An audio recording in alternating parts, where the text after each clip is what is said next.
Baik, Assalamualaikum warahmatullahi wabarakatuh. Alhamdulillah, wassalatu wassalamu ala rasulillah. Segala puji dan puja kehadirat Allah subhanahu wa ta'ala. Juga salawat dan taslim kepada Nabi besar Muhammad sallallahu alaihi wasallam. Ya. Teman-teman sekalian, pada kesempatan ini kita akan bicara tentang hikmah dari bencana dan ujian. Dan memang dua istilah ini butuh untuk dijelaskan. Karena dua-duanya merupakan fenomena yang bisa nampak dan dirasakan oleh setiap orang di antara kita. Hanya bagaimana kita meletakkan masing-masing dari dua istilah ini pada tempatnya, sehingga kita tahu bagaimana menghadapi bila memang sedang terjadi. Yang perlu digarisbawahi dulu, mungkin kurang lebih yang saya bisa kasih definisi gambaran tentang masalah bencana adalah sesuatu yang terjadi yang Allah subhanahu wa ta'ala timpahkan pada sekelompok orang karena dosa dan pembangkangan mereka terhadap hukum Allah dan dirasakan secara menyeluruh oleh seluruh masyarakat seperti tsunami, banjir, longsor, ya, dan hampir seluruh masyarakat wilayah di situ, apakah desa, apakah kota, apakah negara, merasakan. Nah, ini diistilahkan dengan bencana, makanya di bahasa kita kan bencana alam, ya. Nah, ini nanti kita akan jelaskan faktor-faktornya. Kemudian ada ujian dan cobaan. Kalau ini Allah subhanahu wa ta'ala menimpahkan secara individu kepada setiap orang. Ya. Untuk mengembalikan mereka ke jalan Allah di saat mereka lalai. Seperti peringatan kepada orang-orang kafir, orang-orang fasik yang banyak melakukan kemaksiatan. Ataupun orang beriman agar menambah derajat mereka. Nah, itu diistilahkan dengan ujian ataupun cobaan. Kita akan coba masuk kepada penjelasan lebih dalam tentang masalah dua tadi, kurang lebih gambaran definisi tadi itu. Ya. Tentu ini definisi bukan definisi yang punya rujukan dari buku ya. Saya hanya coba mengerucutkan sebuah gambaran definisi agar mudah difahami gitu. Dalil tentang bencana yang merata semua orang kena, Allah sebutkan di dalam Al-Quran. Di dalam surah Al-Anfal, surah nomor 8 ayat 25. Yang bunyinya, A'udzu billahi minasyaitonir rajim, bismillahirrahmanirrahim, ya. Wattaqu fitnatan la tusibanna alladhina zalamu minkum khassah wa'lamu ya, annallaha syadidul iqab. Yang artinya, hati-hatilah kalian. Bisa Anda buka di aplikasi Al-Quran, di handphone Anda, surah Al-Anfal, surah nomor 8 ayat 25. Dan peliharalah diri kalian atau selamatkan diri kalian dari siksaan yang tidak khusus menimpa orang-orang zalim saja di antara kalian. Bencana kalau datang. Orang-orang beriman di lokasi pun itu bisa kena gitu kan. Dan ketahuilah bahwa Allah amat keras siksaannya. Ini baru dalilnya. Kita akan jelaskan nanti faktor-faktor penyebabnya, ya. Sehingga Anda bisa menyadari dan mengetahui, oh ternyata ini faktornya. Dan Anda kalau jauhi atau hindari faktor tersebut, secara otomatis juga Anda akan selamat dari hal yang menyebabkan atau datangnya bencana tadi. Sementara kalau cobaan dan ujian, dalilnya adalah surah Al-Baqarah, surah nomor 2 ayat 155. Dan ini saya sudah sampaikan tadi dan saya ingatkan kembali, kalau bencana, siksaan yang Allah timpahkan kepada sekelompok manusia disebabkan karena dosa atau pembangkangan mereka dan itu menyeluruh, semuanya kena gitu. Sementara ujian dan cobaan adalah siksaan atau cobaan ataupun sesuatu yang berat bagi seseorang secara individu yang Allah timpahkan, bisa karena pembangkangan dan kemaksiatan mereka seperti orang kafir dan orang fasik, atau orang beriman untuk mengangkat derajat mereka. Nah, contohnya misalnya orang sakit, ya, orang keselio, diganggu oleh orang, gunjing, fitnah dan segala macam, ya. Baik, dalilnya surah Al-Baqarah, surah nomor 2 ayat 155. Tentu di sini maksud dalamnya kematian, ya, kekurangan harta, bangkrut, tertipu orang dan seterusnya gitu.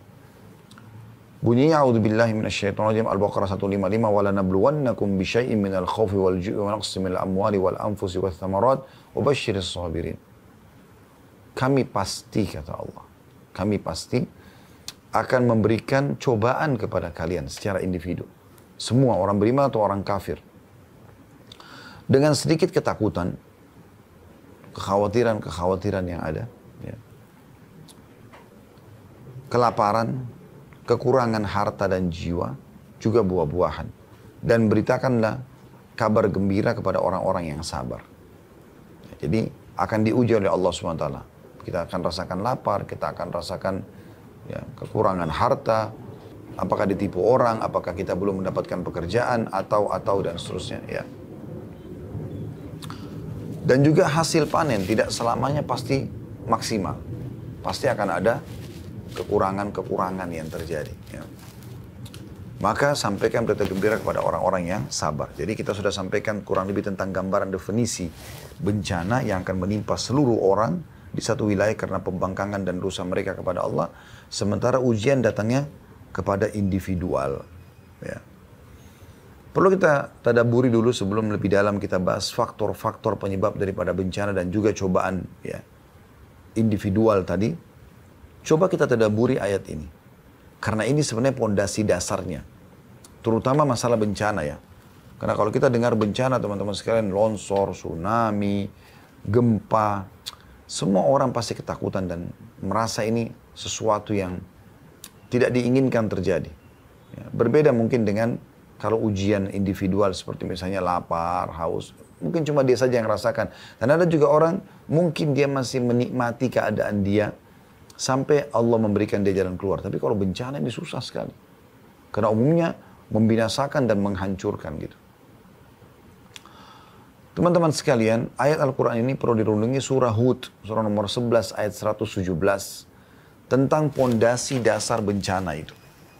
Bagaimana caranya supaya dia tidak datang, tidak terjadi. Ya.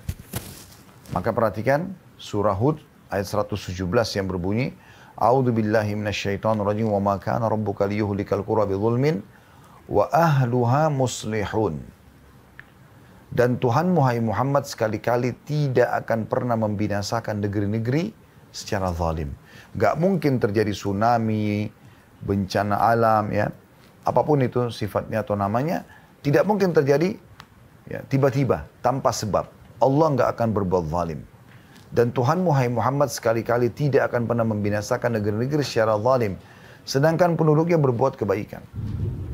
Mereka jujur, mereka amanah, mereka bersedekah, mereka bakti sama orang tua. Mereka menjenguk orang sakit, mereka menjauhi sifat-sifat buruk seperti bohong, menipu. Nggak mungkin negeri mereka itu, kota mereka dihancurkan oleh Allah. Itu nggak mungkin. Berarti pemahaman ya, lawan daripada pemahaman dari ayat ini adalah kalau orang berbuat zalim, berbuat kemaksiatan dan itu merata, maka secara otomatis Allah akan datangkan bencana tadi. Kemudian dalam surah Al-Qasas surah nomor 28 ayat 59 juga Allah Subhanahu wa taala berfirman, A'udzu billahi minasyaitonir rajim wa ma kana rabbuka muhlikal qura hatta yab'atha fi ummiha rasulan yatlu 'alaihim ayatina. Wa ma kunna muhlikil qura illa wa ahluha zalimun. Yang artinya, dan tidak ada Tuhan dan tidak mungkin Tuhanmu hai Muhammad membinasakan kota-kota, negeri-negeri, desa-desa sebelum dia Allah mengutus di ibu kota itu seorang rasul yang membacakan ayat-ayat kami kepada mereka. Kalau dulu ada masa-masa nabi, masa kenabian, nabi-nabi diutus. Kalau mereka nolak, maka seperti kaum Nabi Lut, kaum Nabi Nuh, kaumnya Nabi Ibrahim ya yang di Babilonia, kaumnya Nabi Musa, Fir'aun dan pengikutnya. Ya. Setelah mereka nolak, baru kemudian mereka dibinasakan. Atau kalau sekarang sudah tidak lagi Rasul, berarti akan datang para ulama-ulama, da'i-da'i, penyampaian-penyampaian tentang agama Islam ini kepada penduduk setempat. Ya. Jadi Tuhanmu hai Muhammad tidak akan membinasakan kota-kota, negeri-negeri, desa-desa sebelum dia mengutus di kota itu seorang Rasul yang membacakan ayat-ayat kami kepada mereka. Dan tidak pernah pula kami membinasakan kota-kota kecuali penduduknya dalam keadaan melakukan kezaliman atau kemaksiatan. Jadi itu poinnya. Makanya Ali bin Abi Thalib radhiyallahu anhu mengatakan, saya heran dengan satu kaum bisa binasa sementara Allah sudah memberikan kepada mereka solusinya. Menyampaikan. Sebab binasa adalah kemaksiatan dan solusinya adalah istighfar. Tapi mereka tidak mau beristighfar, mereka tidak kembali kepada Allah SWT. Mereka anggap itu adalah hal yang boleh, malah dilegalkan, malah rame-rame melakukannya. Ya. Rame-rame berzina, rame-rame riba, rame-rame menipu, rame-rame. Maka akan merata juga siksaan yang datang. Dalam surah Asy-Syu'ara, surah nomor 26 ayat 208, Allah juga berfirman, A'udzu billahi minasyaitonir rajim, wa ma ahlakna min qaryatin illa laha mundzirun. Dan kami tidak akan pernah membinasakan satu negeri melainkan sesudah ada bagi mereka yang memberi peringatan. Ada orang yang ingatkan, tidak boleh ini haram, tidak boleh ini haram. Tapi diacuhkan, nggak dipedulikan para dai, para ulama yang datang itu. Kalau di zaman masa Nabi-Nabi, masa Nabi-Nabi, kalau di masa mereka masih hidup, maka Nabi-Nabi yang memperingatkan. Kalau zaman kita sekarang ada para ulama, para dai yang menyampaikan, tapi tidak diingatkan, malah dianggap remeh. Dan disitulah Allah SWT akan mendatangkan hukuman kepada wilayah tersebut. Dan kalau hukuman Allah sudah datang, tidak akan pernah ada yang bisa mengelak. Anda bisa lihat, berapa kali terjadi di Indonesia kan, di beberapa kota. Sampai depan mata mereka, mereka melihat rumah-rumah mereka hancur. Mereka melihat bagaimana tanah bergejolak. Bumi menelan semuanya. Bangunan-bangunan mereka, pohon-pohon mereka, ya, kendaraan mereka. Dan di YouTube masih banyak Anda bisa nonton masalah itu. Di depan mata fenomenanya ada. Dan itu fakta jelas lapangan tentang makna ayat-ayat yang sudah kita bacakan. Begitu juga dalam surah Al-Hijr, surah nomor 15 ayat 4. A'udzu billahi minasyaitonir rajim. Wa ma ahlakna min qaryatin illa walaha kitabun ma'lum. Dan kami tidak akan pernah membinasakan satu negeri melainkan ada baginya ketentuan masa yang telah ditetapkan. Artinya tidak langsung tiba-tiba mereka buat dosa langsung dihancurkan, tapi Allah berikan peringatan. Dari mulai peringatan yang paling ringan sampai peringatan yang paling besar. Ya. Saya kasih contoh, kalau orang mau mencuri misalnya, maka sebelum dia melakukan atau berzina atau apa saja, pasti yang ada pertama peringatan Allah adalah rasa khawatir dia. Rasa khawatir dia. Dia khawatir, dia takut nanti kalau ketahuan, nanti kalau begini dan begitu. Ya. Setelah itu kalau dia tetap lakukan, maka Allah akan buat yang lebih besar. Dia dilihat oleh orang dalam melakukan perbuatan tersebut, supaya dia berhenti. Tapi kalau tetap dia lakukan, Allah datangkan hal yang lebih besar. Digerebek oleh polisi, oleh aparat, kemudian dipermalukan di medsos. Tetap dia lakukan, tidak kembali kepada Allah. Allah buat dia pada saat berzina rubuh bangunan tersebut dan meninggal dalam kondisi memalukan dan memilukan. Seperti itu terus-menerus. Ya. Dan ini tidak mungkin berubah. Ini peraturan sistem Allah buatkan. Anda kalau menjadi orang yang baik-baik di muka bumi ini, beriman kepada Allah, menjalankan perintah Allah, Anda akan seperti para nabi dan para pengikutnya. Mereka akan selamat dan mereka akan bahagia. Walaupun diolok-olok, dihina oleh para orang-orang yang tidak beriman. Dan Anda kalau memilih jalan-jalan seperti orang-orang yang telah dihukum oleh Allah, Anda akan sama dengan mereka. Fir'aun, Haman, Qarun, kemudian Namrud, dan banyak yang lainnya yang sudah Allah binasakan. Dan cerita mereka dikekalkan dalam Al-Quran. Ini semua akan sama jalurnya. Orang yang sholat, yang puasa akan sama jalurnya. Mereka akan bahagia, mereka akan menerima hasilnya, dan mereka juga akan husnul khatimah. Namanya juga akan harum. Orang yang mencuri, menipu, zina, sama. Akhirnya sama. Sama. Binasa tabrakan, memilukan, dan segala macam hal. Ya. Jadi Anda tinggal tentukan, pilih jalan yang mana gitu. Baik, kita akan masuk sekarang teman-teman sekalian ke faktor-faktor atau sebab-sebab daripada bencana. Kita masih bicara masalah bencana, nanti kita akan bicara masalah ujian. Ya. Jadi sesuatu yang besar yang datang, ini memang penting sekali untuk disinggung. Gitu. Yang pertama yang merupakan faktor utama terjadinya bencana ini adalah penolakan terhadap rasul-rasul atau penolakan terhadap ajaran Allah Subhanahu wa taala. Ada orang dia menolak ajaran Allah atau syariat Allah Subhanahu wa taala, tapi dia memang sebenarnya mau melakukan, cuman mungkin belum sekarang gitu. Tapi ada orang enggak, dia benci lalu kemudian dia buat sebuah makar. Bagaimana caranya supaya ini nggak ada lagi. Dakwah itu nggak ada. Islam nggak disebarkan. Ditutuplah masjid, ditutuplah sekolah-sekolah, dibakarlah buku-buku. Nah ini sudah menantang. Gitu. Allah SWT akan turun tangan kalau dalam masalah-masalah seperti ini. Ya.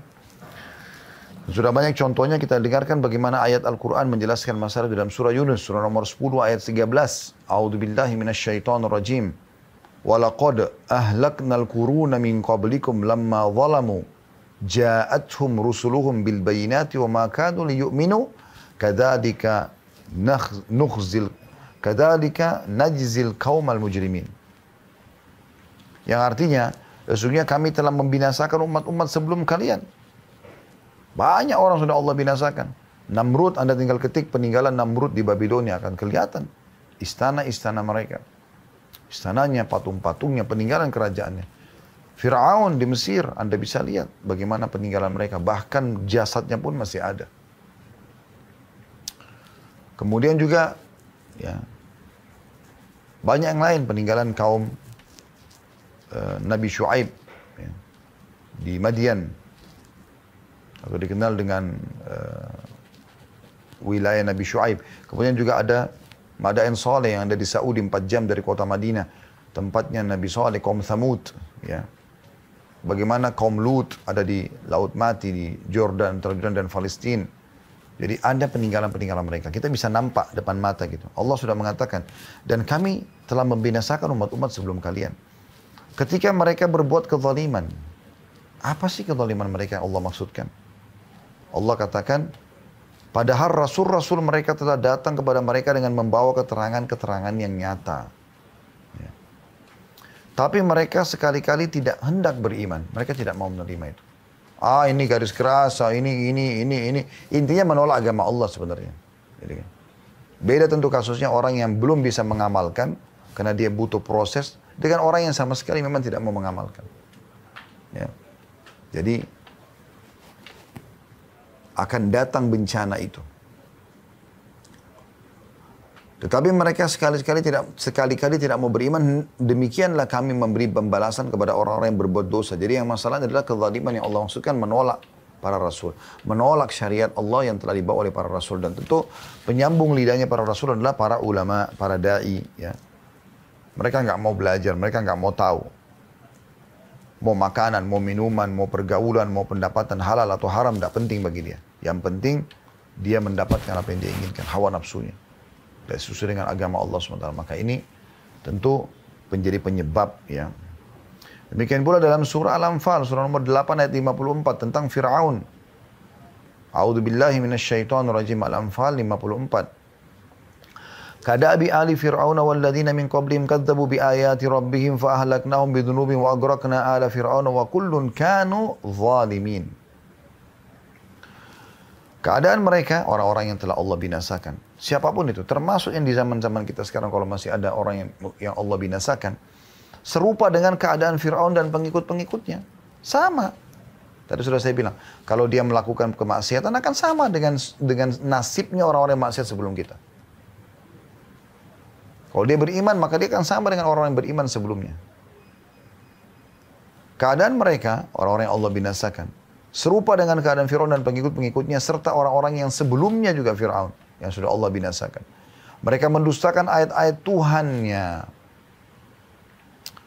Maka kami membinasakan mereka disebabkan dosa-dosanya, dan kami tenggelamkan Fir'aun dan pengikut-pengikutnya, dan kesemuanya adalah orang-orang zalim. Sama. Bangkang hukum Allah akan sama nasibnya. Bahkan ini bisa terjadi pada orang yang mengaku muslim pun. Ya. Karena dia menganggap, nggak masalah. Bukannya dia coba belajar supaya dia bisa menerapkan syariat Allah, nggak nolak. Apalagi kalau tidak masuk di otak dia. Ya susah. Kalau kita jadikan syariat Allah SWT tolak ukur adalah otak seseorang di antara kita, lalu otak siapa yang akan jadi tolak ukur untuk menghakimi Al-Quran dan Sunnah Nabi SAW? Itu nggak mungkin. Yang benar otak kita yang adaptasi, mempelajari, kemudian kita coba lunakkan dan konekkan antara otak kita dengan hati nurani agar kita bisa mengamalkan puasa, mengamalkan sholat malam, ya, menerima bagaimana malaikat maut datang mencabut ajal, ada kehidupan di alam barzah, ada surga neraka. Baru bisa. Kalau enggak bakal bisa. Kalau pakai otak nggak mungkin. Itulah sebabnya muncul orang-orang yang menolak semua ini, ya, dengan otak-otak mereka yang tidak masuk akal ini. Ya.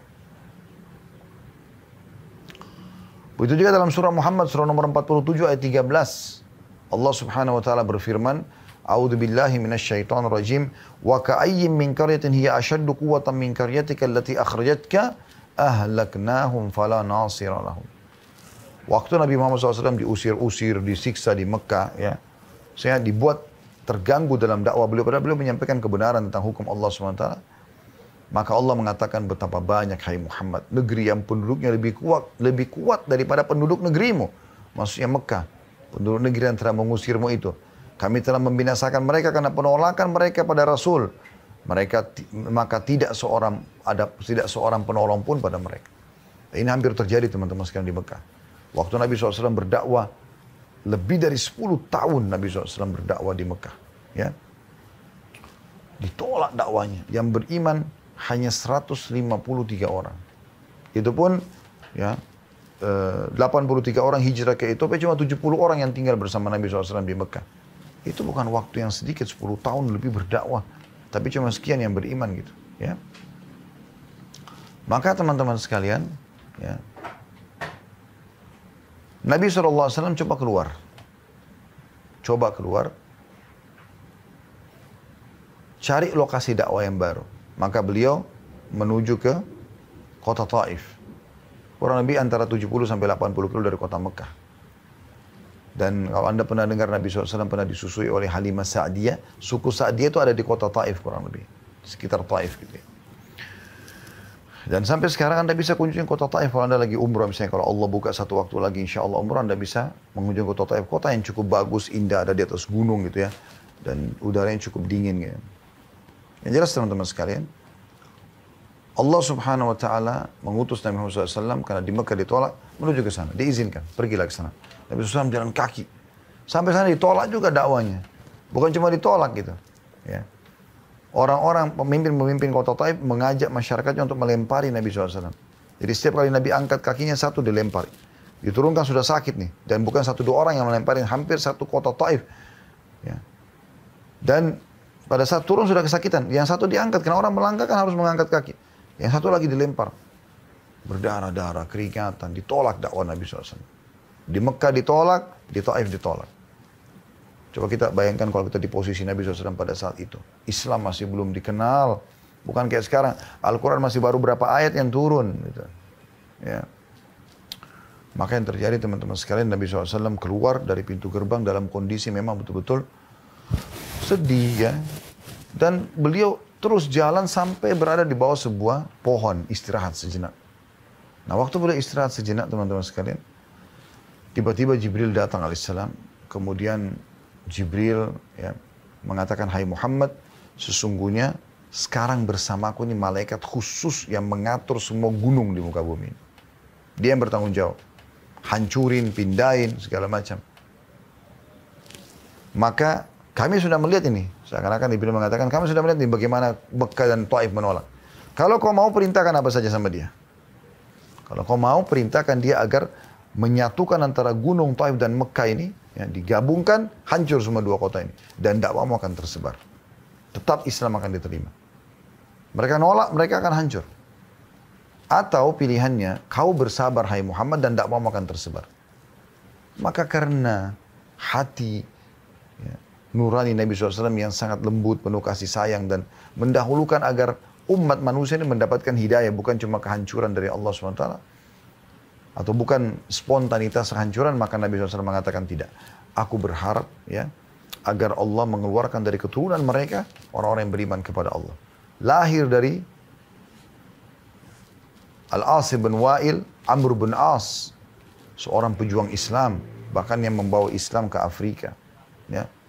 Terkenal dengan kecerdasannya. Lahir dari Al-Walid, Khalid bin Walid. Ya. Dan lahir dari banyak tokoh-tokoh Mekah seperti Abu Jahal, Ikrimah bin Abi Jahal radhiyallahu anhu ajma'in. Jadi sahabat dari orang pejuang Islam. Dari kota Taif keluar Abdurrahman ibn Sakhar atau Abu Hurairah radhiyallahu anhu.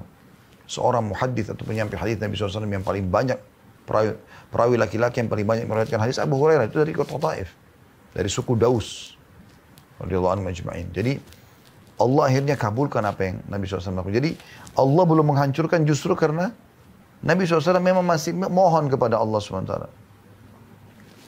Demikian pula selanjutnya dalam surah Asy-Syu'ara, surah nomor 26 ayat 139 Allah berfirman, A'udzu billahi minasyaitonir rajim fakadzdzabuhu fa ahlaknahum ya.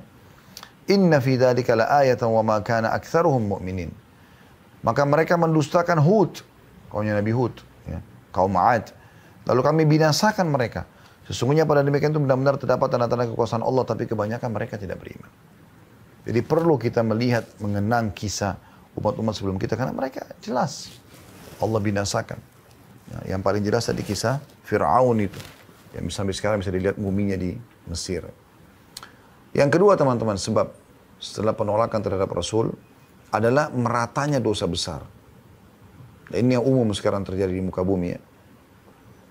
Allah menyebutkan dalam surah Al-An'am, surah nomor 6 ayat 6, A'udzubillahi minasyaitonirrajim. Alam yarau kam ahlakna min qabli min qarnin makkannahum fil ardi ma lam numakkin lakum wa arsalna as-samaa'a 'alaihim midraran wa ja'alna al-anhara tajri min tahtihim fa ahlaknahum bidhunubihim. Fa ahlaknahum bidhunubihim wa ansha'na min ba'dihim qarnan akharin. Apakah mereka tidak memperhatikan berapa banyak generasi yang telah kami binasakan sebelum mereka? Banyak. Namrud, Fir'aun tadi ya. Kaumnya Nabi Lut, kaumnya Nabi Shu'aib, kaumnya Nabi Saleh. Padahal generasi itu telah kami teguhkan kedudukan mereka di muka bumi. Mereka punya rumah, mereka punya bisnis, mereka punya militer. Ya. Yaitu keteguhan yang belum pernah kami berikan kepadamu, pada kita sekarang. Dan kami curahkan hujan yang lebat atas mereka, dan kami jadikan sungai-sungai mengalir di bawah mereka. Mereka bisa hidup, sungai-sungai ada, bisa melimpang ambil hasilnya dari sungai tersebut. Ya. Ikan dan segala macam itu. Dan juga hujan lebat sehingga tumbuh-tumbuhan mereka jadi subur. Kemudian kami binasakan mereka karena dosa mereka sendiri. Dan kami ciptakan sudah mereka generasi yang lain. Ini karena dosa-dosa besar. Ya, makanya kaum Lut Allah binasakan karena homoseksual mereka lakukan. Allahul Musta'an, Allah tempat kita meminta pertolongan di zaman kita sekarang, subhanallah, ya. Malah hampir semua yang menjadi penyebab kaum sebelum kita Allah binasakan ada pada kita. Kaum Nabi Lut homoseksual. Sekarang malah lebih berkembang LGBT. Bukan cuma homoseksual, sama lesbiannya sekalian. Transgendernya sekalian. Jadi aneh gitu. Ya, kalau Allah mau binasakan itu luar biasa. Sudah banyak faktor-faktor. Kaum Nabi Lut dulu cuma satu itu saja. Cuma homoseksual saja. Di beberapa wilayah di muka bumi ini, bahkan ada pernikahan sah sesama jenis. Nah, ini aneh. Tapi itu terjadi. Kecurangan di sebagian kaum sebelum kita, kaumnya Nabi Shu'aib dalam timbangan mereka, bisnis mereka. Curang, menipu. Allah binasakan. Sekarang berapa banyak penipuan yang terjadi. Dan kecurangan. Ya. Dan begitu banyak sebab-sebab yang Allah binasakan mereka itu semuanya ada. Nah, kita harus hati-hati. Ya. Jangan dianggap remeh masalah ini. Dalam surah Isra, surah nomor 17, ayat 17, Allah berfirman, A'udzubillahi minasyaitonirrajim, wa kam ahlakna minal quruni min ba'di Nuh, wa kafa bi rabbika bi dhunubi ibadi khabiran basira. Berapa banyak, kata Allah, kaum sesudah Nuh telah kami binasakan, dan cukuplah Tuhanmu maha mengetahui lagi maha melihat dosa hamba-hambanya. Dalam ayat lain Allah menjelaskan, termasuk dosa besar ini kezaliman ya. Kalau tadi kan di dosa yang penyebab pertama itu kan karena penolakan terhadap Rasul secara umum. Ini juga dosa sebenarnya. Tapi kita bicarain dosa-dosa besar. Kalau itu kan penolakan terhadap Rasul itu kekufuran udah. Allah juga berfirman dalam surah Al-Hajj nomor 22 ayat 45 tentang masalah salah satu dosa besar itu kezaliman. Pemimpin yang zalim, masyarakatnya yang zalim satu sama yang lain. Dalam surah Al-Hajj nomor 22 ayat 45, A'udzubillahi minasyaitonirrajim, faka'i min qaryatin ahlaknaha wa hiya zalimatun fa hiya khawiyatun ala urushiha. Wa hiya khawiyatun ala urushiha wa bi'rin mu'attalatin wa qasrin masyid. Berapa banyak kota dan negeri yang telah kami binasakan, yang penduduknya dalam keadaan zalim. Zalim artinya tidak memberikan hak orang lain atau mengambil hak orang lain. Maka tembok-tembok kota atau negeri itu rubuh menutupi atap-atap rumah mereka. Dan berapa banyak sumur yang telah ditinggalkan dan istana-istana yang tinggi. Baik teman-teman sekalian, kita akan kembali ke faktor yang keempat. Yaitu tidak menyeru kepada yang ma'ruf dan tidak melarang dari yang mungkar. Ini termasuk hal yang yang sangat berbahaya. Dan ini sering kali kita lihat di depan mata kita. Ya. Apa itu yang ma'ruf? Ma'ruf itu sesuatu yang Allah perintahkan, dan apa yang mungkar, apa yang Allah larang. Jadi yang ma'ruf semua yang Allah perintahkan, dan yang mungkar semua yang Allah larang. Kalau itu ma'ruf ini, kita bicara ma'ruf dulu. Kalau yang ma'ruf ini, yang Allah perintahkan, wajib, tidak boleh kita toleransi. Harus kita saling mengingatkan satu sama yang lain. Kalau sunnah, masih bisa ada pilihan. Kayak misalnya sholat 5 waktu wajib. Puasa Ramadan wajib. Ini harus kita saling mengingatkan satu sama yang lain. Kalau sholat sunnah, puasa sunnah, ini nggak masalah. Artinya kita boleh ingatkan, boleh tidak gitu. Ya, itu ma'ruf. Kalau yang mungkar juga dilihat. Kalau sesuatu yang haram, maka wajib kita pungkiri. Nggak boleh kita biarkan. Ya, bukan masalah itu hak dia pribadi, bukan. Nanti akan kita jelaskan ya. Karena ada efek juga kepada kita. Ingat, waktu kita bacakan ayat Al-Quran tadi ya. Yang surah Al-Anfal ayat 25.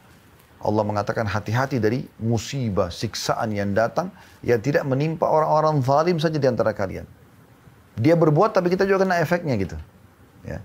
Satu komplek perumahan, ada 1-2 rumah yang buat masalah di situ, kemaksiatan kepada Allah, dan dibiarkan, maka nanti bisa merata.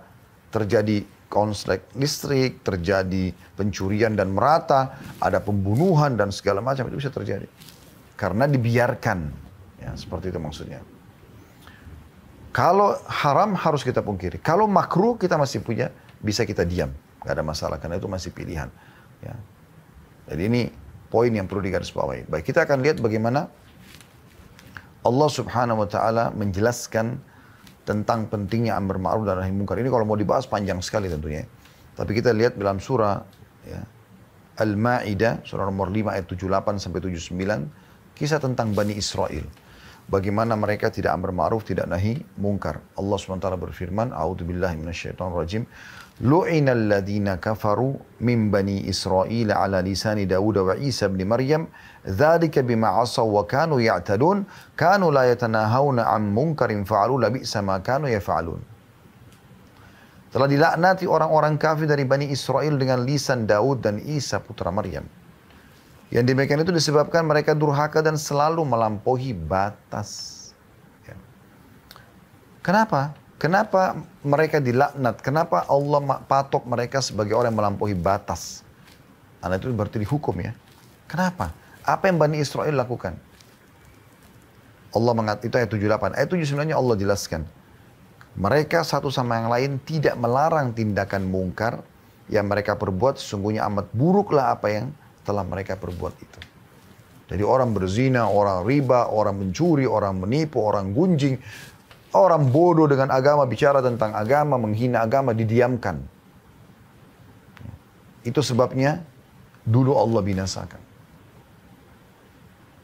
Dalam sebuah hadis Bukhari, baginda Nabi SAW jelaskan, perumpamaan kalian dengan orang-orang yang berbuat mungkar, kita dengan orang yang berbuat kemungkaran ini. Ya. Kalau kita coba beriman, coba menerapkan hukum Allah SWT, lalu perbedaan kita dengan orang-orang yang berbuat dosa nih, maksiat di depan mata kita. Kata Nabi SAW, seperti ibarat orang yang berada di atas satu kapal, bersama-sama semuanya. Nah, mereka yang melakukan kemaksiatan berada di dak kapal, sementara kalian berada di atas kapal. Ya. Setiap kali mereka mau ngambil air, mereka selalu saja melewati atas. Mereka selalu lewatin atas. Nah, satu waktu mereka berbicara, kata Nabi SAW, daripada kita selalu setiap kali mau ambil air lewat atas, ketemu sama orang-orang saleh itu. Lebih baik kita bolongin aja kapal. Jadi nggak repot. Bolong, ada air masuk yang kita ambil. Apa kata Nabi SAW? Kalau kalian biarkan mereka membolongi kapal itu, maka kalian akan tenggelam semuanya. Maksudnya, kalau kalian biarkan mereka dengan kezaliman mereka, dengan kemaksiatan mereka, dan kalian diam aja, maka secara otomatis kalian akan binasa semua. Kapal akan tenggelam dan kalian pun akan tenggelam. Dalam hadis yang sahih, hadis sahih yang lain, kata Nabi SAW, kalian harus menyuruh pada kebaikan. Nah, ma'ruf tadi. Kalau dia wajib, serukan, sampaikan. Sholat 5 waktu, puasa Ramadan, zakat, haji, kita ingatkan kewajiban-kewajiban tersebut. Sunnah boleh, tapi bukan seperti tingkat yang wajib ini. Dan kalian harus mencegah kemungkaran. Harus cegah orang berbuat dosa yang haram. Yang makruh masih ada pilihan, tapi yang haram tidak bisa kita diamkan. Perzinahan, kemaksiatan umumnya nggak boleh dibiarkan. Makanya kalau Anda lihat di Indonesia, setiap ada orang buat satu kesalahan, apalagi sudah di medsos, maka akan beramai-ramai para dai-dai nyampaikan itu nggak boleh, itu begini, itu begitu.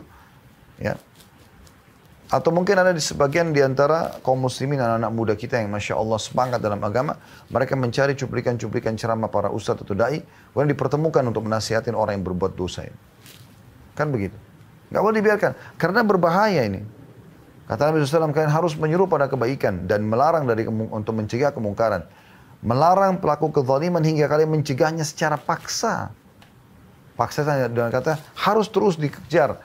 Apakah dengan lisan, ya, kalau Anda punya power, maka dengan power gitu. Misalnya power itu kayak orang tua sama anaknya. Anaknya lagi mabuk-mabukan, ditarik botol minuman kerasnya. Diberhentikan dari narkotikanya, dihukum gitu. Ya. Diberhentikan fasilitas. Dalam arti kata mobil, segala macam, uang bulanan nggak boleh. Atau pimpinan perusahaan, dia kasih surat peringatan atau diberhentikan pegawai yang memang tidak mau tahu masalah kemungkaran seperti itu. Karena kalau tidak, semua perusahaan bisa kena. Semua yang ada di dalam rumah itu bisa kena efek daripada dosa tadi satu orang yang melakukan itu. Kalian mencegahnya secara paksa dan menariknya kepada kebaikan secara paksa. Atau akan muncul perselisihan dalam hati kalian hingga orang terbaik dari kalian pun berdoa tapi tidak lagi diterima doanya. Bayangkan. Orang paling soleh di wilayah itu kalau lagi berdoa tetap Allah tidak kabulkan karena dosa yang merata tadi. Karena banyaknya kesalahan yang dilakukan itu. Nah, ini bahaya sekali. Bersyukurlah teman-teman kalau di wilayah Anda, di kota Anda, masih ada dai-dai yang mau mengingatkan. Bahkan kadang-kadang suara mereka lantang mengingatkan. Karena mereka tahu masalah ini. Kalau saya biarkan, nanti akhirnya saya juga kena nih sama mereka gitu. Dalam sebuah riwayat yang sahih yang lain, kata Nabi SAW, kalian semua harus mencegah kemungkaran atau Allah akan timpakan secara umum bencana pada kalian semua. Nah, itu yang Allah tekankan dalam surah Al-Anfal tadi. Surah nomor 8 ayat 25. A'udzu billahi minasyaitonir rajim wattaqu fitnatan la tusibanna alladhina zalamu minkum khassa wa'lamu anallaha syadidul iqab. Hati-hati kalian, pelihara diri kalian dari siksaan yang tidak menimpa orang-orang zalim secara khusus saja di antara kalian, bukan cuma berbuat dosa. Semua akan kena, yang diam-diamnya juga kena gitu. Dan ketahuilah bahwasanya kalau datang siksaan tersebut amat berat. Kalau sisa Allah datang berat. Setelah longsor datang, banjir datang berat. Rumah yang selama ini Anda bangun, Anda setengah mati untuk mendapatkannya, kendaraan rusak semua, hancur. Berapa kali saya lihat cuplikan di Indonesia, subhanallah. Sayang betul kalau penduduk negeri itu tidak ambil pelajaran. Lumpur, longsor, masuk ke kota mereka, ke desa mereka. Hancur semuanya. Depan mata mereka, keluarga mereka meninggal. Ada yang lagi jalan, ada yang lagi duduk, meninggal. Dan jadi kaku kena ya, lumpur-lumpur tersebut. Banjir-banjir yang membawa, menghancurkan rumah-rumah mereka. Menghancurkan ya, kendaraan-kendaraan mewah mereka. Mereka beli dengan berusaha untuk mendapatkan uang agar bisa membelinya. Tapi juga tidak diambil pelajaran, subhanallah. Setelah keadaan kondusif lagi, kembali lagi maksiat. La haula wa la quwata illa billah. Bukannya diambil pelajaran gitu. Dalam hadis Bukhari yang lain, hadis sahih kata Nabi SAW, Allah mengutus Jibril untuk menghancurkan satu negeri. Di satu keadaan, tapi tidak disebutkan negerinya di mana. Jibril disuruh datang untuk menghancurkan negeri itu oleh Allah SWT. Lalu Jibril menemukan salah satu penduduk negeri itu orang soleh. Ada satu orang soleh itu, ahli ibadah. Maka dia melapor kepada Allah mengatakan, ya Allah, kata Nabi SAW, ya Allah, sungguhnya di negeri itu terdapat hambamu fulan, orang soleh. Maka Allah mengatakan atau berfirman, mulailah siksa dari dia. Loh kok bisa? Orang yang soleh, dia yang dimulai disiksaan. Karena dia tidak pernah menyuruh pada kebaikan dan tidak pernah mencegah kemungkaran. Mau masuk surga sendiri. Ini hadis sahih. Hati-hati. Anda jangan sholat sendiri. Kalau ke masjid, aja orang di sekitar jalan. Ayo pak, sholat pak, sudah waktunya. Mulai dari rumah tangga, suami ingatkan istri, istri ingatkan suami, orang tua ingatkan anak, anak ingatkan orang tua, majikan ingatkan pembantunya, supirnya, ingatkan. Begitu juga dengan orang di perusahaan, atasan ingatkan bawahan, bawahan ingatkan atasan, saling mengingatkan satu sama yang lain staff. Ya. Lingkup masyarakat juga begitu. Se-RT, se-RW, satu kecamatan, satu kelurahan, satu kecamatan, lingkup lebih besar, satu desa, satu kota, dan seterusnya. Saling mengingatkan. Kalau tidak, maka akan jadi masalah ini. Dalam hadis Muslim, hadis yang sahih, pernah Ummu Salamah radhiyallahu anha bertanya, istri Nabi SAW radhiyallahu anha, dia mengatakan, aku bertanya kepada Nabi SAW, apakah kami akan ditimpa siksaan sementara di antara kami terdapat orang-orang saleh? Kata Nabi SAW, iya, bila pelanggaran agama telah merajalela. Nggak ada lagi yang luruskan. Udah, biarin aja terserah. Kita coba ambil pelajaran dari kisah negeri, penduduk negeri Ila. Penduduk negeri Ila ini teman-teman sekalian, wilayah ini sekarang masuk ke Palestina. Ya. Kota namanya Ila. Dulu, di zaman dulu ada sekelompok Bani Israel tinggal di sana di zaman Nabi Musa AS. Mereka ini teman-teman, kebiasaan mereka adalah nelayan. Pekerjaan mereka nelayan. Waktu itu syariat Nabi Musa AS, karena hari Sabtu adalah hari raya mereka, tidak boleh mereka memancing. Ada larangan begitu di syariat itu. Maka sebagian masyarakat negeri Ila terbagi menjadi 3 bagian. Yang pertama, ya, yang pertama dari 3 ini, teman-teman sekalian, yang pertama adalah mengakalin larangan itu. Mereka nggak mancing hari Sabtu, tapi mereka pasang jala malam Sabtu, hari Jumat malam. Mereka biarkan ikan masuk di hari Sabtu, hari Ahad mereka panen. Mereka bilang kita nggak mancing kok hari Sabtu, tapi mereka mau ngakalin larangan Allah SWT. Kelompok yang kedua, yang melarang ini, nggak boleh, nggak boleh, ini nggak boleh. Ini ingatkan ini, amar ma'ruf nahi mungkar. Kelompok yang ketiga, ini orang-orang beriman juga, tapi mereka bukan bergabung sama kelompok kedua untuk melarang kelompok pertama berbuat dosa tadi.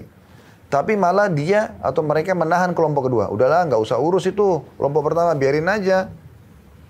Allah juga akan hukum, biarin aja. Untuk apa kau nasihatin temanmu itu yang berzina? Biarin aja, nanti Allah hukum. Jadi dia bukan menasihatin yang sedang berzina, tapi dia nasihatin temannya untuk tidak usah meluruskan kemungkaran itu. Nah, ini jadi masalah. Apa yang terjadi teman-teman sekalian? Allah datangkan hukumannya. Ya. Allah kutuk mereka. Allah ubah menjadi kera dan babi pada saat itu. Selama 3 hari lalu Allah binasakan mereka. Siapa yang dibinasakan? Kelompok pertama, yang tadi memang mengakalin pancingan tersebut, sudah dinasihatin sama kelompok kedua, nggak mau dengar. Dan kelompok ketiga, yang bukannya melarang kelompok pertama, tapi malah menahan kelompok kedua. Ini juga kena hukuman. Artinya kalau Anda mau tidak kena bencana segala macam, Anda harus amar ma'ruf nahi mungkar.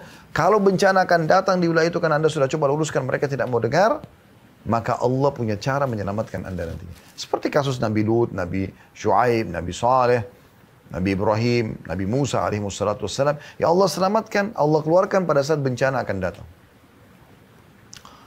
Allah gambarkan tentang penduduk negeri Ila ini dalam surah Al-A'raf. Anda bisa lihat surah nomor 7, ayat 163 sampai 167.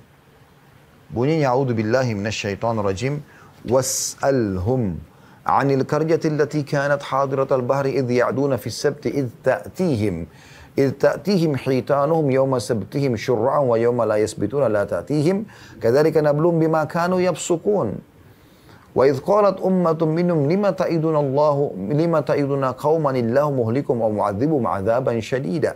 قالوا معذرة إلى ربكم ولعلهم يتقون فلما نسوا ما ذكروا به أنجينا الذين ينهون عن السوء وأخذنا الذين ظلموا بعذاب بئيس بما كانوا يفسقون فلما عتوا عما نهوا عنه قلنا لهم كونوا قردة خاسئين وإذ تأذن ربكم لا يبعثن عليهم إلى يوم القيامة من يسومهم سوء العذاب إن ربك لسريع العقاب وإنهم لغفور رحيم.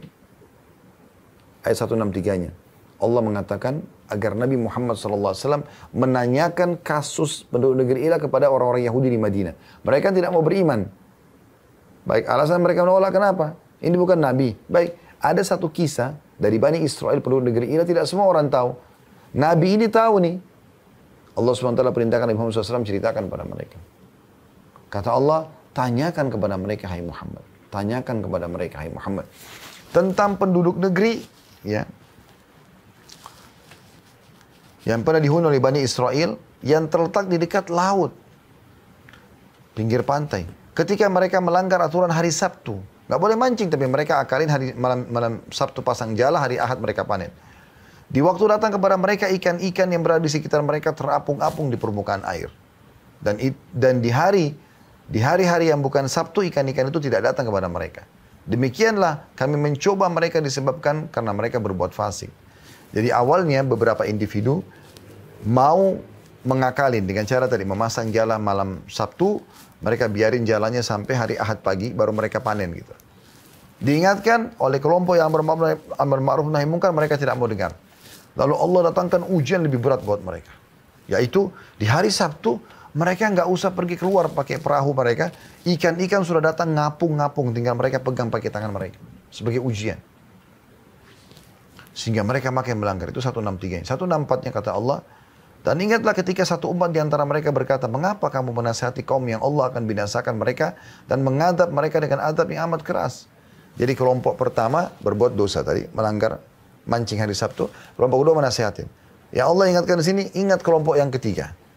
Mereka datang kepada kelompok kedua mengatakan, mengapa kamu mau menasihatin satu kaum, kelompok pertama, yang Allah akan binasakan mereka. Biarkan aja mereka zina, biarkan aja. Kalau saya, biarkan aja mereka mancing, melanggar. Kalau kita sekarang biarkan aja mereka zina, mabuk, ke karaoke, diskotik, biarin aja. Nanti mereka juga akan dihukum sama Allah.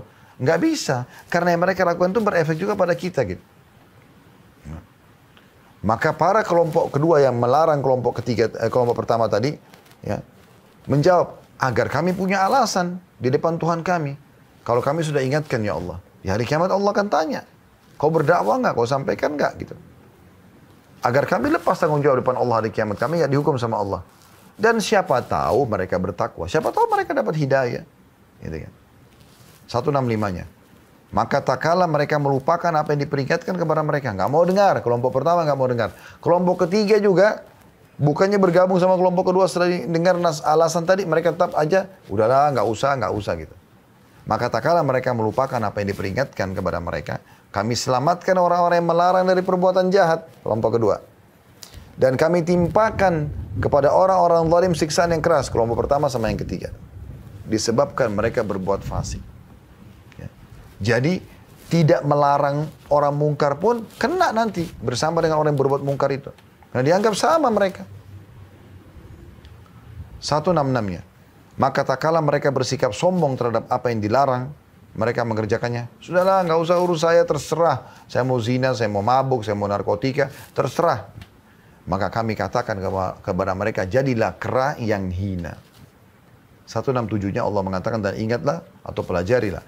Ketika Tuhan mau memberitahukan bahwa sungguhnya dia akan mengirim kepada mereka orang-orang Yahudi itu. Karena ini kan orang-orang dari Bani Israel, orang Yahudi.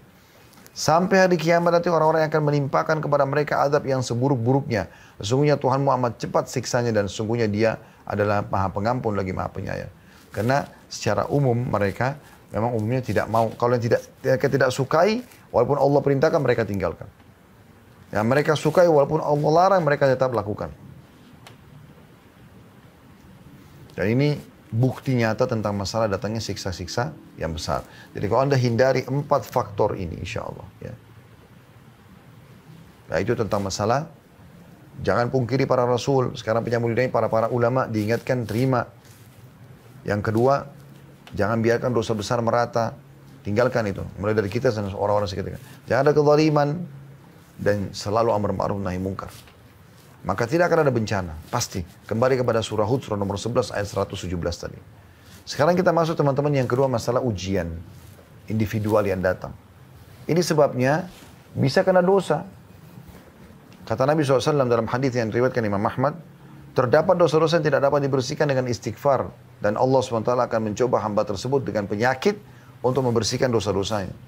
Karena dosa-dosa yang dilakukan banyak, maka Allah uji dia. Ya. Dalam hadis riwayat Muslim yang lain, ya, tidak ada yang menimpa seorang Muslim dari capek, letih, sakit, gangguan orang, ya, sampai duri yang menusuk tubuhnya kecuali akan jadi pembersihan dosanya. Jadi memang ada dosa-dosa yang akhirnya Allah datangkan cobaan untuk membersihkan itu kalau orang-orang beriman.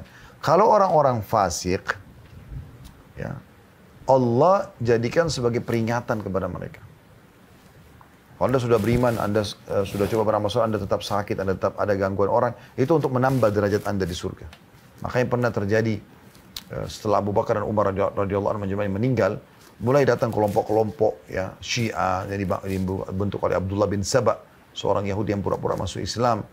Dan Allah al-Musta'an sampai sekarang tersebar kemana-mana pemahaman dia. Semoga Allah selamatkan diri kita, keluarga kita dan negara kita terutama, dan negara-negara muslimin dari pemahaman Syiah ini. Itu bahaya sekali gitu. Pendirinya saja orang Yahudi gitu. Maka pada saat itu mereka mencaci maki Abu Bakar sama Umar. Ditanya kepada Ummul Mukminin Aisyah radhiyallahu anha, "Wahai Ummul Mukminin, bagaimana pendapat Anda dengan orang yang mencela Abu Bakar sama Umar padahal mereka sudah lewat, sudah meninggal?" Apa kata Ummul Mukminin Aisyah radhiyallahu anha? "Saya tidak melihat kecuali Allah ingin menambahkan pahala buat mereka setelah meninggal mereka." Allah datangkan itu. Nah, ada orang-orang yang melakukan dosa ya, secara individual, kalau orang-orang fasik ya, supaya mereka kembali. Atau orang kafir supaya mereka sadar gitu. Dan itu dianggap kelalaian. Karena ada orang subhanallah dia buat dosa nih, kita ingatkan jangan akhi, jangan ukhti, ya langsung dia terima. Ada juga orang tidak. Memang dia tunggu datang cobaan tersebut. Nanti dia sakit, nanti dia masalah baru dia mau sadar. Di Riyadh ada satu anak muda, dia udah 5 tahun ya, di gip kakinya ya, patah dengan tabrakan mobil gitu. Ada seorang syekh, ini ijtihad dari beliau seringkali izin kepada kepala rumah sakit yang ada di Riyadh. Beliau pindah-pindah, masuk ke kamar, nasihatin orang, sampaikan hadis tentang sabar, supaya kembali kepada Allah segala macam. Dia pindah kamar sebelah, walaupun tidak dikenal gitu. Sampai ke kamar anak muda ini. Waktu sampai di kamar anak muda, langsung dia mulai dia nasihati, dia mengatakan sabarlah wahai anak muda segala macam. Tapi apa yang terjadi teman-teman sekarang? Si anak muda ini tiba-tiba mengatakan, "Wahai syekh, saya malah bersyukur kepada Allah atas ujian yang datang ini." Kata syekh, "Kenapa?" Dia bilang, "Karena dulu saya lalai. Saya dulu tidak sholat, lalai udah. Nggak kerjakan perintah agama Allah. Tapi dengan tabrakan ini, awalnya saya gelisah. Bahkan 1 tahun pertama itu saya nggak bisa terima kejadian ini. Tapi saya nggak bisa buat apa-apa. Mau apa lagi? Dokter pun nggak bisa buat apa-apa." Akhirnya membuat saya terpaksa menerima keadaan. Dan dengan itu, akhirnya saya mulai coba kembali kepada Allah. Saya sholat. Dan sekarang Anda perlu tahu, setelah 5 tahun saya dirawat di rumah sakit ini, saya sudah hafal 30 juz Al-Quran. Subhanallah, ada orang yang begitu. Cobaan datang, baru bisa membuat mereka sadar. Ada orang yang coba dengan nasihat sudah mau dengar. Mungkin dengan pengajian sekali begini mereka sudah bisa sadar. Ada orang tidak. Nanti datang kejadian besar dalam hidupnya, cerai rumah tangganya, bangkrut usahanya, apalah segala macam, baru kemudian dia mau sadar. Allah menyebutkan dalam surah An-Nahl, surah nomor 16 ayat 107 dan 108, A'udzu billahi minasyaitonir rajim. Dzalika bi annahum mustahabbul hayatad dunya 'alal akhirati wa anna Allah la yahdil qaumal kafirin. Yang menyebabkan datangnya cobaan-cobaan ini kepada orang yang berbuat dosa, orang-orang kafirin, karena mereka mencintai kehidupan dunia ini berlebihan, lebih daripada akhirat. Mereka tidak mau tahu masalah akhir. Dan bahwasanya Allah tidak memberi petunjuk kepada kaum yang kafir. Itu 108, 107, 108-nya adalah ulaika alladziina taba'allahu ala qulubihim wa sam'ihim wa absarihim wa ulaika humul ghafilun. Mereka adalah orang-orang yang hati, pendengaran dan penglihatan mereka telah Allah kunci mati. Dan mereka itu adalah orang-orang yang lalai. Itu disebabkan karena masalah itu. Ya. Jadi ini kalau orang-orang fasik. Beda kalau orang beriman. Kalau orang beriman beda. Orang beriman kalau Anda sudah jaga sholat, Anda sudah jaga pendapatan Anda sudah coba. Tapi masih ada juga cobaan-cobaan datang. Bisa pembersihan dosa masa lalu Anda kalau ada. Atau memang sekarang Allah ingin angkat derajat Anda. Karena dalam hadis riwayat Muslim dikatakan, ya, kita sudah selesaikan tadi orang fasik sama orang kafir supaya peringatan bagi mereka agar mereka kembali ke jalan Allah. Kalau orang ya mukmin agar mereka lebih dekat lagi dengan Allah SWT dan Allah angkat derajat mereka, karena dengan cobaan datang kita bisa menangis kepada Allah, kita bisa lebih hati-hati. Orang kalau datang cobaan subhanallah mungkin pintu-pintu dosa sangat kecil, tertutup sekali. Lagi sakit, lagi ada musibah apa, diajak dosa kita nggak mau, karena dosa itu umumnya orang lakukan di masa dia lalai gitu ya. Kata Nabi SAW, kalau Allah mencintai seorang hamba, Allah akan uji dia. Maksudnya orang beriman. Ujiannya datang kepada dia untuk membersihkan dosa masa lalu, atau memang untuk mengangkat derajat dia. Mungkin ada derajat di surga, dia nggak bisa dapatkan kecuali 100 tahun sholat malam, 100 tahun puasa, 100 tahun baca Quran. Tapi umur dia cuma 60 tahun. Allah ingin dia sampai ke sana. Bagaimana Allah kasih dia penyakit 10 tahun? Ya, dia harus selalu minum obat dan berobat misalnya. Dalam hadis riwayat Ahmad kata Nabi SAW, bila Allah mencintai seorang hamba, ya, karena imannya, maka Allah akan mengujinya. Karena ujian ini akan memangkas hidup seorang mukmin di atas ketaatan. Maksudnya dari kemaksiatan, dia akan terus di atas ketaatan. Karena kalau ada musibah, kayak orang lumpuh, orang sakit, dia orang beriman, dia akan lebih fokus beribadah. Tambah tertutup pintu kemaksiatan. Jadi dia memangkas hidupnya, umurnya, agar selalu ada dalam ketaatan. Jadi tidak ada kemaksiatan lagi gitu. Ada ayat Al-Quran yang perlu kita renungi teman-teman. Sekarang kita tadabburi, yaitu surah Al-Ankabut ya. Saya harap teman-teman buka di aplikasi Al-Qurannya ini. Surah nomor 29 ayat 1 sampai ayat 7. Jadi ini sekaligus menjawab ayat ini tentunya selain dari bahasan kita. Orang-orang yang berpikir, kenapa orang berbuat dosa masih aja dikasih rezeki sama Allah ya. Misalnya. Allah jelaskan, perhatikan baik-baik. Ayat 1 sampai ayat 7. A'udzubillahi minasyaitonirrajim, surah Al-Ankabut, surah nomor 29. Alif Lam Mim, hasiban nasu yutraku an yaqulu amanna hum la yuftanun. Alif Lam Mim. Huruf-huruf awal potongan dalam Al-Quran yang Allah lebih tahu maknanya atau nama lain surah itu. Apakah manusia mengira bahwasanya mereka akan dibiarkan begitu saja? Makan, minum, tidur. Sementara, dan mereka mengatakan kami beriman, sedang mereka tidak diuji. Jadi bukan berarti orang sudah beriman, sudah lurus, sudah tidak diuji. Tidak, Allah akan uji untuk melihat keimanannya. Sabar gak dia? Karena kan kita sebagaimana nikmat disuruh syukuri supaya bertambah, ya, juga cobaan kita bersabar. Ya, ini harus berimbang. Seperti dua sayap dalam kehidupan yang tidak boleh terpisah satu sama yang lain.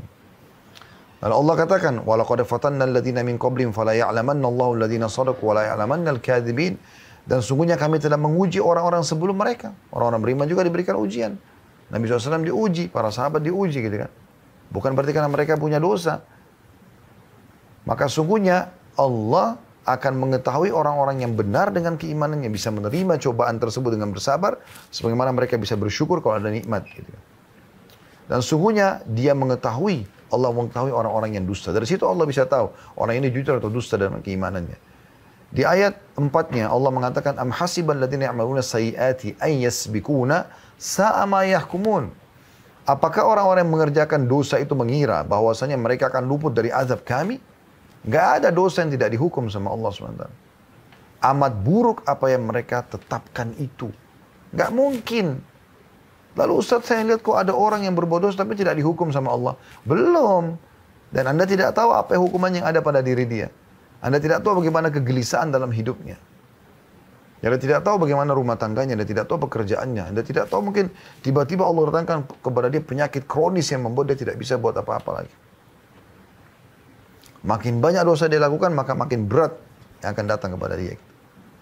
Tapi jelas ayat 4 Al-Ankabut ini mengatakan tidak mungkin ada orang berbuat dosa lalu luput dari siksa kami. Bahkan dalam hadis yang sahih kata Nabi SAW, kalau kalian melihat nikmat melimpah pada seorang hamba sementara dia bermaksiat, ketahui itu adalah tadarruj atau tahapan siksaan dari Allah.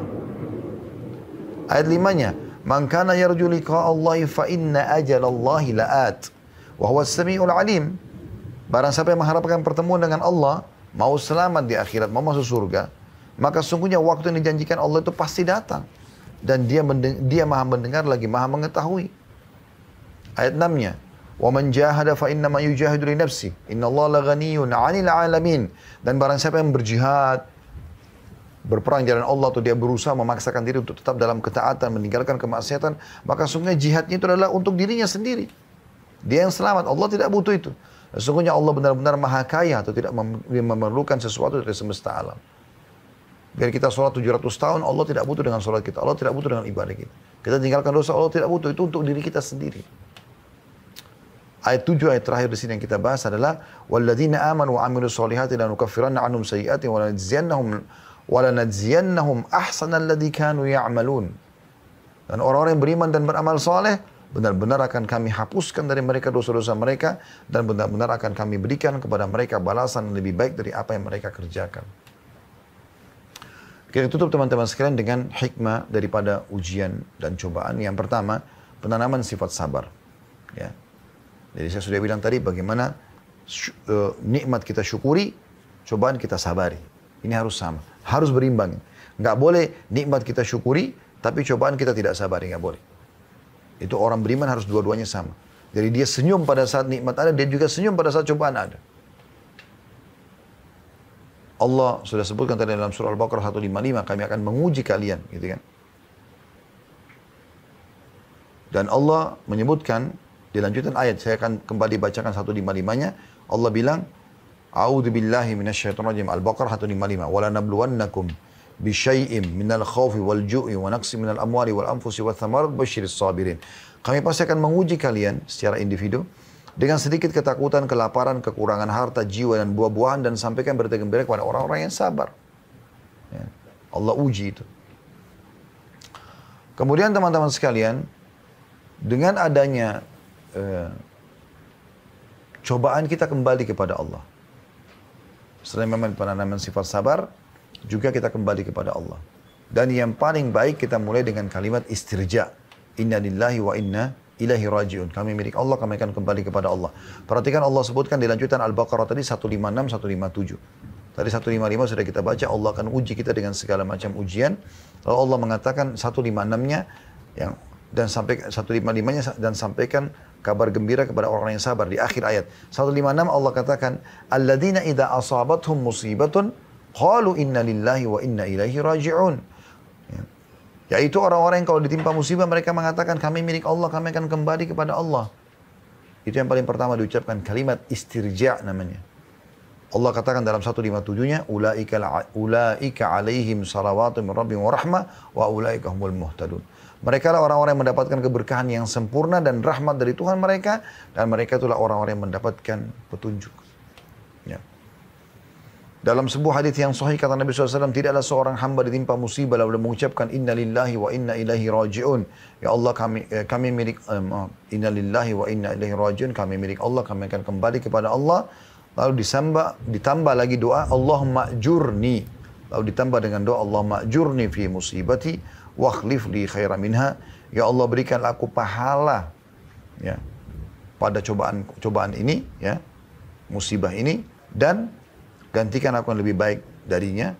Kata Nabi SAW, maka Allah akan ganti masalahnya menjadi kesenangan. Jadi itu yang kedua. Jadi kita menerima takdir Allah Subhanahu wa taala. Yang ketiga, munculnya sifat solidaritas. Dengan adanya bencana yang terjadi, gempa segala macam, muncullah solidaritas. Jadi yang tidak kena maka membantu saudaranya, kesempatan mendapatkan pahala. Gitu kan? Dan kata Nabi SAW, khairun nas anfa'un nas. Sebaik-baik muslim ya, itu adalah yang paling bermanfaat bagi orang lain gitu. Ya. Dan kata Nabi SAW, barang siapa tidak peduli dengan perkara muslimin maka bukan dari golongan mereka. Gitu kan? Kemudian selanjutnya, yang keempat adalah iman akan takdiran hari kiamat. Dengan adanya musibah cobaan seperti ini, baik individual ataupun ya sifatnya bencana yang besar, maka ini mengingatkan kita tentang ada takdir, ada yang sesuatu yang Allah tentukan yang tidak bisa dibantah, dan juga ada hari kiamat yang akan kita dibangkitkan nanti. Sebagaimana kita lihat dahsyatnya bencana-bencana ini, juga kita akan bisa lihat bencana yang besar nanti. Ya, bagaimana manusia tidak sadar dengan ini, teman-teman? Sekarang kalau Anda di lokasi Jakarta, saya lihat di sekitar kantor kami, hujan lebat. Dan dari tadi saya mau keluar, subhanallah guntur yang besar. Tadi sambil saya jadikan bahan muhasabah teman-teman sekalian.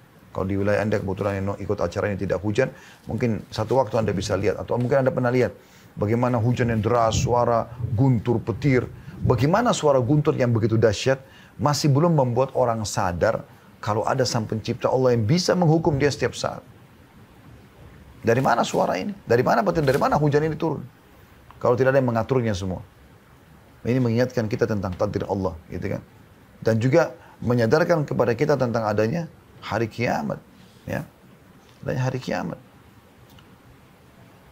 Kemudian yang kelima, teman-teman sekalian, cobaan kalau datang secara individu kepada orang beriman, ya, ini adalah bentuk cinta Allah SWT, karena Nabi SAW mengatakan sesungguhnya bila Allah mencintai seorang hamba, Allah akan mengujinya.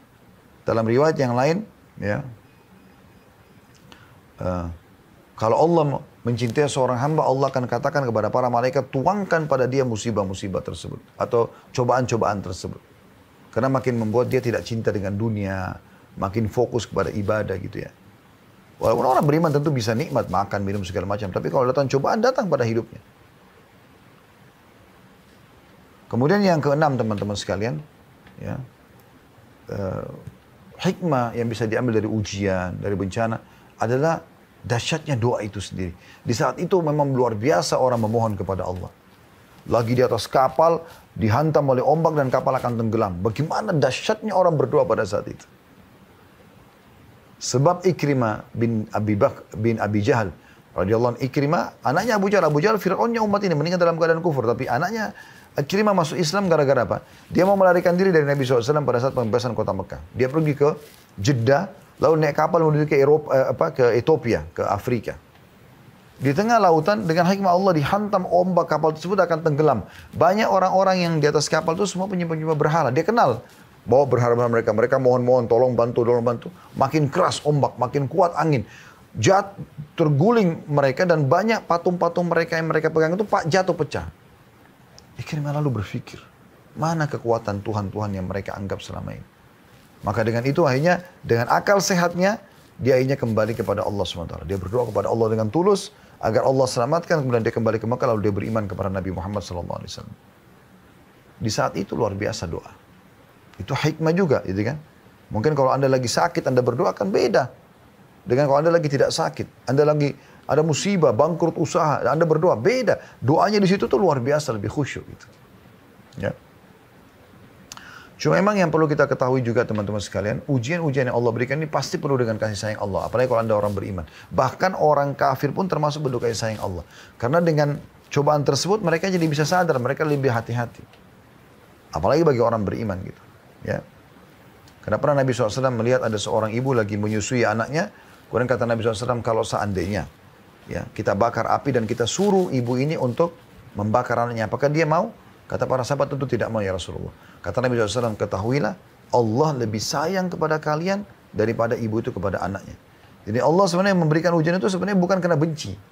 Tapi Allah mau hambanya kembali kepadanya. Yang terakhir teman-teman sekalian, mutiara yang bisa kita ambil ya. Dari ya, tadi yang keenam masalah doa. Yang ketujuh terakhir adalah mentadabburi firman Allah Subhanahu wa taala ya, dalam surah As-Sajdah surah nomor 32 ayat 21 agar ya kita menyadari dan kita kembali kepada Allah ya. Saya tidak ingat tadi, mohon maaf kalau memang poin ini sudah masuk. Kalau sudah masuk berarti dari ini masuk ke poin yang sebelumnya, hikmah sebelumnya, kan ini baru saya tambahkan tadi. Tapi ayat ini sempat ya terlintas di benak tadi sebelum isi materi ini. Anda bisa buka surah Sajdah surah nomor 32 ayat 21.